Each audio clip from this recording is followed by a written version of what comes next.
안녕하세요, 정샘입니다. 오늘은 조금 뜬금없지만 춘천입니다. 이 시간을 함께할 차량은 베이비 폭스바겐이죠.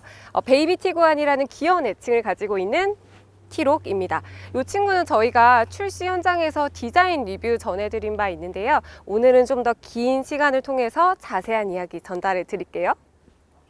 네, 출발하기 전에 이 크기와 색깔만 먼저 살펴볼게요. T-Roc은 SUV의 강인함과 해치백의 민첩함을 고루 섞은 크로스오버 모델인데요. 티구안과 같은 MQB 플랫폼을 바탕으로 제작이 돼서 전고는 낮고요, 전폭은 넓고 오버행은 짧게 끊어서 역동적인 비율을 구현하고 있습니다. 수입의 동급 경쟁 모델이죠. 지프의 레니게이드와 BMW의 미니와 비교해보면 중간 정도의 크기를 갖추고 있고요. 이 시장의 1위인 셀토스와 비교하면 전폭을 제외하고는 다 작습니다. 결론적으로는 르노 삼성의 캡처와 같은 크기라고 보시면 될 것 같아요. 색깔은 총 5가지예요. 화이트, 레드, 블루, 그레이, 실버 이렇게인데 저희의 차량은 레드 색상입니다. 이 색상이 T-Roc의 정체성, 좀 발랄함을 잘 표현해주고 있는데요. 가까이서 보면은 그 다홍색이 섞인 촌스러운 레드가 아니라 찐 핑크를 바탕으로 한 레드여서 좀 발랄하고 시원한 그런 청량감도 나타내고 있는 것 같습니다. 프레스티지와 프리미엄 트림에서는 블랙도 선택할 수 있어서 총 6가지의 옵션이 제공이 됩니다. 작년에는 소형 SUV가 굉장히 핫한 시장으로 주목을 받았었죠. 그런데 올해부터는 분위기가 조금 달라졌습니다. 실제로 지난달까지 국내 판매량이 5만 대에 채 미치지 못하면서 작년 같은 기간과 비교해 30% 이상 줄었는데요. 소형 SUV 판매 1위인 기아 셀토스도 14,706대가 팔리면서 18% 이상 줄었고요. 코나 XM3 티볼리 베뉴 니로도 모두 판매가 줄었습니다. 오직 한국 GM의 트레일블레이저만 늘어가지고 2위까지 올라섰습니다. T-Roc은 스타일, 프리미엄, 프레스티지 이렇게 3가지 트림으로 운영이 되는데요. 개소세 3.5% 반영을 기준으로 3,500만 원부터 4천만 원대 초반까지 책정이 됩니다. 나름대로 폭스바겐에서는 독일보다 1,000만 원 이상 가격을 저렴하게 책정하는 등 노력을 하고 있기는 한데요. 특히 6월부터는 특별한 파격적인 가격 인하 혜택을 제공한다고 하니 과연 이 T-Roc 살리기가 성공할지도 지켜봐야겠죠.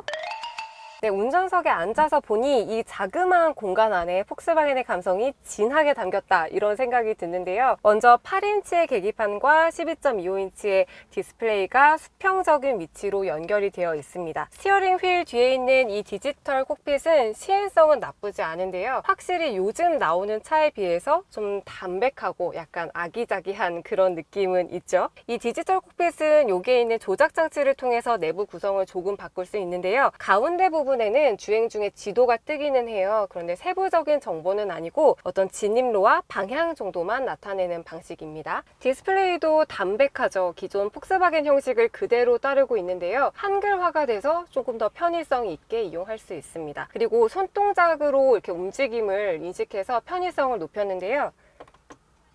이렇게 좀 세게 넘기면은 페이지가 넘어가서 운전할 때 따로 조작을 하지 않아도 되는 점은 상당히 간편하죠. 네, 스티어링 휠은 가운데 로고와 함께 이렇게 크롬 장식들이 들어가 있고요. 이런 스티치로 하이라이트 부분도 들어가 있죠. 그리고 이 차에도 앰비언트 라이트가 들어가는데요. 도어 부분에 아주 얇게 적용이 되어 있습니다. 프레스티지와 프리미엄에서는 이렇게 레드 조명이 들어가고요. 스타일 트림은 하얀색 조명이 들어간다는 점 참고해주세요. 다만 가성비를 위해서 약간 아쉬운 선택을 한 점도 보이는데요. 이런 소재나 마감들이 플라스틱이 이용되는 등 좀 저렴한 부분들이 보이기도 하고요. 그리고 1열 시트는 수동으로 움직여야 하고 열선은 조작이 되는데 통풍은 없습니다. 그리고 이 차에는 프리미엄 사운드 시스템이 들어가 있지 않아서 오늘같이 긴 나들이를 할 때는 조금 많이 아쉬운 부분이죠. 이 센터 패시아 부분의 구성도 조금 투박하죠. 터치가 아니고 이렇게 모두 물리 버튼으로 들어가 있고요. 그 드라이브 모드 조작하는 장치는 이 왼편 끝에 있습니다. 여기 안에는 무선 충전 패드가 세로로 위치해 있는데 그렇게 길지는 않네요. 그리고 USB 장치가 2개 있고요. 네, 기어 레버에도 이렇게 빨간색 스티치가 들어가 있는데요. 전자식은 아니고요. 그리고 컵홀더도 2개 있습니다. 그런데 여기가 동그란 게 아니라 이렇게 각이 져 있어서 이런 톨 사이즈 커피를 넣을 때 조금 꽉 끼는 사이즈이긴 하네요. 여기 이렇게 차키를 놓는 장치는 여기 있고요. 자그마한 센터 콘솔이 마지막에 마련되어 있습니다. 네, 저는 이제 주행을 시작했습니다. 이 차는 몸집이 좀 아담한 소형 SUV이기 때문에 그 위에서 아래로 내려다보는 SUV적인 시야는 아니고요. 그런데 전방 시야는 괜찮습니다. 이 유리가 위에서부터 아래로 좀 널찍하게 연결이 되어 있어서 앞유리 시야는 괜찮고요. 또 측방에도 이 A필러가 좀 얇게 위치해 있어서 옆면 시야도 좋습니다. 다만 이 사이드 미러가 조금 작아요. 그리고 거울의 면적도 조금 조그맣기 때문에 사각지대가 있다는 점은 참고하셔야 할 것 같아요. 이 차의 무게는 1500kg이 조금 안 되는데요. 차의 몸집에 비해서 무게가 조금 나가는 편이죠. 그래서 움직임이 조금 둔탁하지 않을까 생각했는데 생각보다 뭐 스티어링 휠 반응도 민첩하고요. 그리고 운전할 때 따로 적응 시간이 필요하지 않을 정도로 편안하네요. 네, 국내 출시되는 T-Roc은 디젤 엔진으로만 운영이 됩니다. 이런 콤팩트 SUV들의 엔진이 다운사이징의 흐름을 쫓아가는 반면 이 T-Roc은 폭스바겐이 좀 가장 잘하는 자신 있는 조합으로 적용이 되어 있는데요. 2.0L TDI 디젤 엔진이 적용이 되었고요. 여기에 8단 DSG 변속기가 들어갑니다. 그리고 효율성이 강조된 전륜구동 레이아웃이 바탕이 돼서 최고 출력은 150마력, 그리고 최대 토크는 34.7의 넉넉한 힘을 발휘합니다. 소형 SUV인 만큼 연비에도 공을 들였는데요. 그 결과 복합 연비 기준 15.1km/L의 효율성을 갖췄고요. 도심과 고속에서의 연비는 13km 그리고 17km/L대입니다. 잠깐 느껴봤지만 출력과 가속 성능은 한마디로 재빠릅니다. 이 작은 몸집에서도 이 둔탁한 무게를 들키지 않기 위해서 상당히 분주하게 움직이는 게 느껴지는데요. 2000rpm대의 어떤 실용적인 영역에서 초반 토크감이 충분하게 느껴지도록 세팅이 되어 있어요. 특히 이 초반 가속성은 꽤나 빠릿해서 디젤 엔진의 둔함은 많이 덜어낸 모습이고요. 실제로 페달이 운전자 조작 행위에 따라 기민하게 반응하고요. 정지 상태에서 출발할 때 차체가 덜컹거리긴 하지만 좀 매끄럽게 속력을 끌어올려서 페달 밟는 맛이 나쁘지 않습니다. 네, 서스펜션은 꽤 단단한 편에 가까워요. 이 티구안과 같은 MQB 플랫폼을 바탕으로 제작이 되었는데요. 전고만 높아졌을 뿐 SUV가 아니라 해치백에 가까운 주행 질감을 제공합니다. 차체가 돌에 딱 눌러붙으면서도 날카로운 조향이 가능해서 이렇게 고속 주행에서의 주팟이 수월한 편입니다. 그리고 7단 DSG 변속기 덕분에 직결감이 꽤나 매끄러운데요. 이 스티어링 휠 뒤편에는 패들 시프트가 작게 자리하고 있어서 조금 더 적극적인 드라이빙을 원할 때 이렇게 변속을 할 수 있습니다. 이 T-Roc은 주행 모드를 여기에서 바꿀 수 있는데요. 이 모드를 누르면 총 4가지가 있습니다. 에코, 노멀, 스포츠, 인디비주얼인데 지금 저희는 노멀로 달렸다가 이제 스포츠로 한번 주행해 볼게요. 어떤 뭐 둔탁함도 그대로인 것 같고 엔진음이 조금 바뀌나? 그것도 잘 모르겠는데 약간 그 소소한 주행 질감의 차별화를 두었다고 합니다. 근데 진짜 잘 모르겠어요. 네, 이 차는 전륜의 맥퍼슨 스트럿, 후륜의 토션빔으로 가성비 있는 구성으로 채택이 되어 있는데요. 이렇게 달릴 때 약간 울퉁불퉁한 길이나 과속방지턱을 넘을 때는 차체가 워낙 작기 때문에 이 진폭이 비교적으로 좀 크긴 합니다. 그리고 노면에 있는 잔진동을 좀 흡수해내지 못하는 느낌도 있기는 해요. 다만 원래 자세로 복귀하는 과정에서의 그 탄력성은 동급의 SUV와 비교했을 때는 좀 고급감 있게 이루어지는 편인 것 같습니다. 이 T-Roc의 가장 아쉬운 점은 소음입니다. 차는 디젤 엔진을 장착했기 때문에 어쩔 수 없는 그 디젤 엔진 특유의 소음이 계속 유입이 되는데요.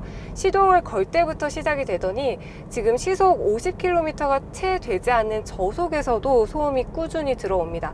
아무래도 이 자그마한 차체에 좀 넉넉한 힘을 발휘하는 엔진이 들어갔기 때문에 불가피한 결과인 것 같기는 해요. 엔진은 외에도 풍절음이나 하부 소음까지 잘 방어해주지 못한다는 점은 참고하셔야 할 것 같습니다. 네, 국내에 판매되는 T-Roc에는 전방 충돌 보조와 긴급 제동 기능 등의 ADAS 기능이 이제 전 트림의 기본으로 들어갑니다. 프리미엄 트림부터는 앞차와의 간격을 조절해주는 어댑티브 크루즈 컨트롤 기능이 들어가는데요. 이 기능을 활성화하면 앞에 차량이 급브레이크를 밟거나 다른 차선에서 차량이 끼어들어도 정지까지 매우 부드럽게 이루어집니다. 이 가격대의 소형 SUV인 점을 감안하면 꽤 훌륭한 성능이죠. 다만 이 차선의 이탈을 방지해주는 레인 어시스트 기능은 유럽 판매되는 T-Roc에는 들어가지만 국내에서 판매되는 T-Roc에는 빠져 있습니다. 네, 저는 이제 2열로 앉았습니다. 이런 소형 SUV, 컴팩트 SUV가 2030 미혼 여성, 남성을 주 타겟으로 하다 보니 2열은 꼼꼼히 신경 쓰지 않는 경우들도 있는데요. 과연 이 T-Roc은 2열을 놓치지 않았는지 지금부터 한번 살펴볼게요. 일단 전체적인 디자인은 1열과 동일합니다. 담백하고 무난한 구성인데요. 이런 도어 부분 또 통일성을 갖췄고요. 손잡이도 1열과 똑같이 이루어져 있죠. 그리고 이런 장식들도 그대로 들어가 있네요. 다른 게 있다면은 1열 도어 트림에는 아주 얇게 조명이 들어가잖아요. 근데 2열 부분에는 빠져 있습니다. 공간성은 상당히 괜찮습니다. 이 차에서 눈에 띄게 좋은 점 하나를 꼽으라면 저는 공간성인 것 같아요. 실제로 이 차는 전장이 4200mm 정도 되는데 휠베이스가 2600mm가 넘거든요. 그래서 이 몸집에 비해 꽤 괜찮은 휠베이스를 갖추기도 했습니다. 지금 다리 공간은 주먹이 한 2개 정도 들어가고요. 이 발밑 공간은 깊게 들어가진 않는데 이렇게 좀 깊이감은 있어서 넉넉한 공간을 갖추긴 했습니다. 다만 여기 가운데 부분에는 이렇게 턱이 높게 자리하고 있어서 가운데 사람이 앉기에는 좀 무리가 있을 것 같고요. 무엇보다 헤드룸이 상당히 좋습니다. 1열에서 운전을 할 때도 이 부분이 넉넉해서 좋았거든요. 근데 2열에서도 이렇게 파노라마 선루프가 딱 보이면서 이 공간까지 넉넉해서 생각보다 좀 쾌적하고 넉넉한 공간을 갖추고 있네요. 이 내장 색상은 검은색이 기본 컬러고요. 프레스티지와 프리미엄부터는 이 색깔이죠. 그레이 앤 이 크림 색깔을 선택할 수 있는데요. 자세히 보면은 이 가운데 부분이랑 이 앉는 부분의 색깔이 다 달라서 총 3가지 색깔이에요. 이 가운데 부분은 좀 더 진한 회색이고요. 그리고 여기 앉는 부분은 약간 비둘기 색깔로 보시면 될 것 같아요. 그리고 이 끝부분에는 이렇게 하얀색 스티치가 들어가 있어서 색깔 자체는 예쁩니다.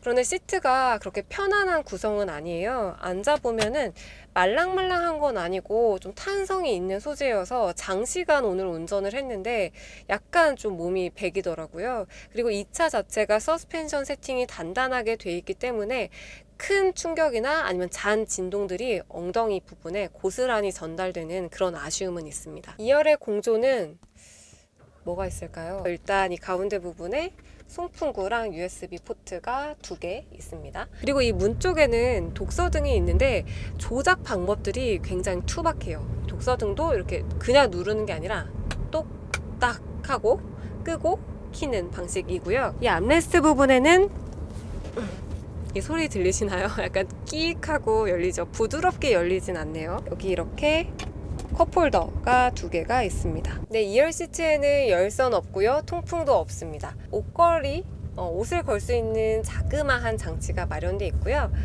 창문을 열 때 이런 굉장히 클래식한 소리가 나네요.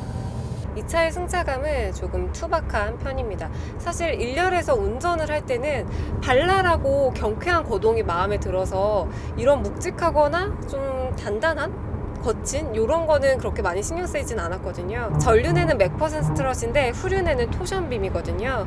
그래서 1열에서 갖고 있던 그 최소한의 부드러움마저 2열에서는 좀 없는 느낌이어서 위아래로도 더 많이 통통 튀기고요. 왼쪽 오른쪽으로도 많이 흔들리는 건 있습니다. 사실 이 차는 뭐 성능이나 안전사양, 첨단사양, 그리고 승차감 이런 기능들이 주가 되는 차가 아니잖아요. 대신에 뭐 운전할 때 경쾌하고 좀 편리하고 부담이 덜하고 거기에 약간의 공간성을 갖춘 그 점에서 의미가 있을 것 같은데요. 편한 차를 찾으면서도 예쁜 차로 원하는 분들에게는 충분히 어필이 될 것 같긴 합니다. 네, 오늘의 초여름 나들이 우리 베이비 T-Roc과 함께 했습니다. 처음에 T-Roc은 2030 세대를 겨냥해서 출시가 됐는데요. 실제 판매 대수는 3040에서 인기가 많았다고 해요. 기본기를 잘 다지면서도 약간의 고급감을 더한 덕분인데요. 과연 이 T-Roc이 국내 시장에서 어떤 또 돌풍을 일으킬지도 지켜봐야겠죠? 오늘 저와 함께 초여름 나들이 함께 해주셔서 감사하고요. 다음에 또 멋진 차와 함께 인사드릴게요. 감사합니다.